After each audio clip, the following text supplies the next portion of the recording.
Time to crack open the sports page with the Orlando Sentinel and FM 96.9 The Game's Mike the Bulldog Bianchi. On JRR. Bulldog Sports Page brought to you by JRR's Thursday Night Football. We'll be out pre-gaming ahead of this week's matchup, which is, on paper, damn good game. Seahawks and the Cowboys, Taco Bob. St. Cloud, we're coming your way. Canoe Creek Sports Tavern. We're going to be out there 6 to 8, and we have 5 pair of Earth Day birthday tickets to give away, plus great bucket specials.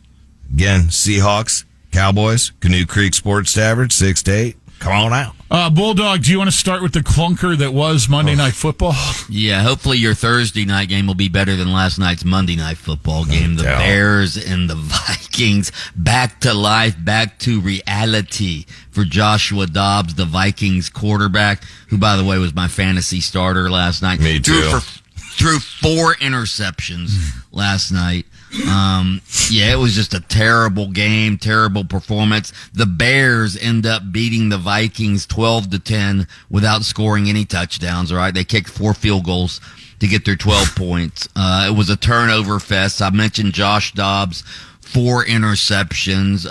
Justin Fields fumbled a couple times for the Bears as well. At one point, Dobbs, and I know if he was your quarterback like he was mine, at one point he was like a -4 in fantasy. It's like, dude, you suck right now. He got the late touchdown. That at least gave you some positive points. But yeah, it was awful. An awful game between two teams that are essentially looks like they're going nowhere. I thought the Vikings might get hot and actually make the playoffs, but I think they're going to probably make a quarterback change after this game. Hey, Bulldog, I got a question for you. Mm-hmm.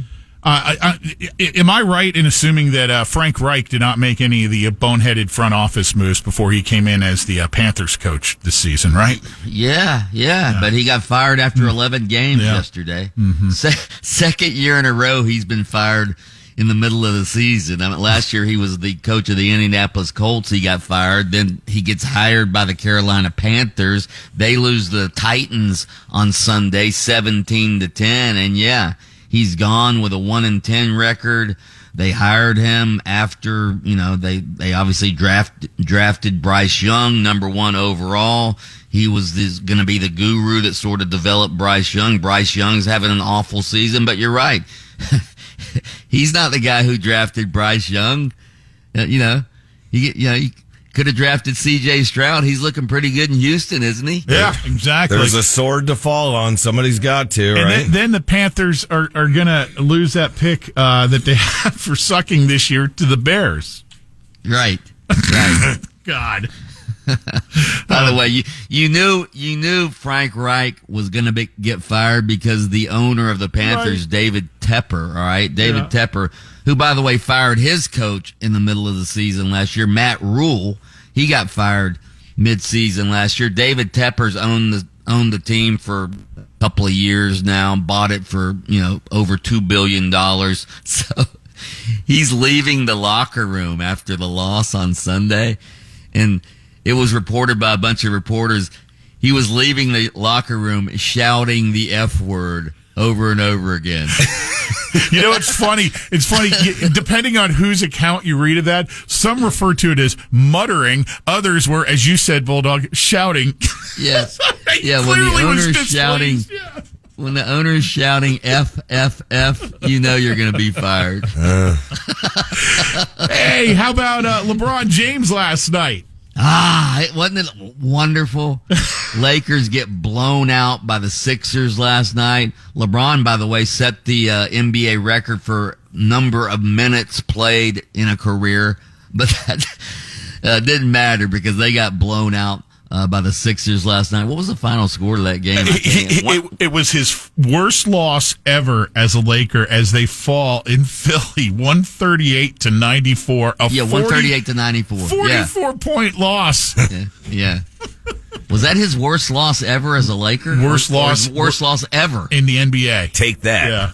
I believe that was his worst in the NBA. That's beautiful. The fact that the Lakers get blown out that badly is awesome.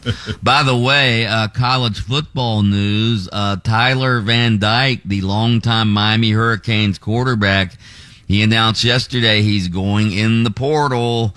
So he won't be back next year. He's a redshirt junior. Obviously, he's had a topsy-turvy career with the Miami Hurricanes. Had a great freshman season under Manny Diaz. Then Mario Cristobal takes over. First year, shaky. They fire their offensive coordinator.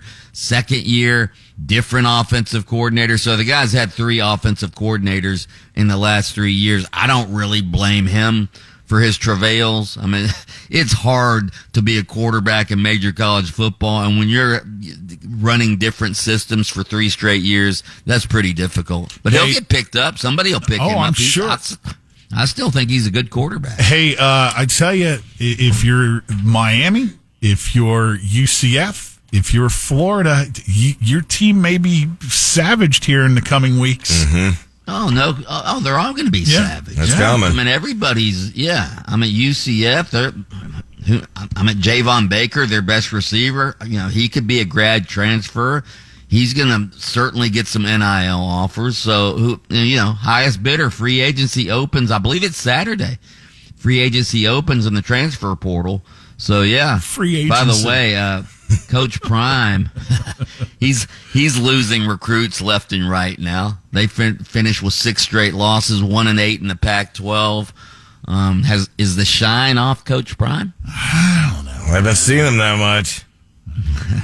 He does. I mean, it is only his first year. He did take over an awful program, and he did have people talking about Colorado, at least early in the season. So, hey, it was good. It was good what he did. It was good what he did, but it also became overkill where you got tired of it, you know?